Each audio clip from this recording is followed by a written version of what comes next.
যারা কখনো রাজনীতি বা নির্বাচনের কথা পূর্বে না ভাবলেও এবার তারা সম্ভাবনা দেখছেন, এবার তারা স্বপ্ন দেখছেন। আমরা তাদের স্বপ্নকে এবং সম্ভাবনাকে কাজে লাগাতে জাতীয় নাগরিক পার্টি তাদের সাথে কাজ করতে চাই, তাদের পাশে থাকতে চাই।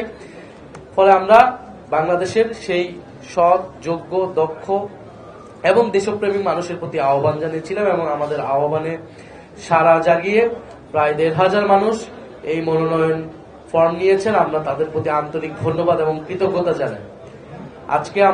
আজকে এবং আগামীকাল হয়তো আমাদের আরো একদিন লাগতে পারে, আমরা এই সকল মনোনয়ন প্রত্যাশীদের সাথে মত বিনিময় করব, তাদের স্বপ্নের কথা শুনবো, তাদের দক্ষতা যোগ্যতার কথা শুনবো এবং এনসিপির পক্ষ থেকেও আমরা আমাদের পরিকল্পনার কথা বলবো এবং সর্বোপরি আমরা একটা স্বচ্ছ প্রক্রিয়ার মাধ্যমে যাচাই বাছাই করে এখান থেকে আমরা বলেছি যে আমরা ৩০০ আসনের প্রার্থী চূড়ান্ত করতে চাই।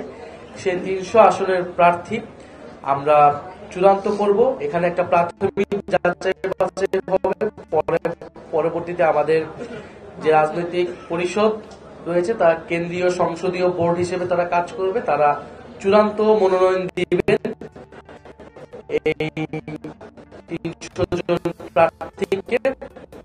ফলে আমাদের আজকে জাতীয় নাগরিক পার্টির বিভিন্ন পর্যায়ের নেতাকর্মী এবং আমাদের এনসিপির অনেক শুভাকাঙ্ক্ষী যারা মনোনয়ন নিয়েছেন, তারা আজকে মনোনয়ন প্রত্যাশী হিসেবে আজকে এসেছেন মত বিনিময় করতে। আমরা তাদের ধন্যবাদ এবং কৃতজ্ঞতা জানাচ্ছি। আমরা আমাদের এই যাচাই বাছাই প্রক্রিয়াটা সম্পন্ন হলে আমরা আমাদের তারিখটি ঘোষণা করতে পারবো বলে আমরা আশা ব্যক্ত করছি এবং আমরা দেশবাসীর উদ্দেশ্যে বলতে চাবো যে জাতীয় নাগরিক পার্টি তার স্বপ্ন, তার প্রতিশ্রুতি নিয়ে এগিয়ে যাচ্ছে এবং আমাদের এই নির্বাচনে অংশগ্রহণের জন্য সবচেয়ে বেশি প্রয়োজন সাধারণ মানুষের আস্থা এবং সহায়তা। যেই সহযোগিতাটা আমরা সবসময় পেয়ে আসছি, সাধারণ মানুষের সহযোগিতাতেই এনসিপি এত দূর আসতে পেরেছে।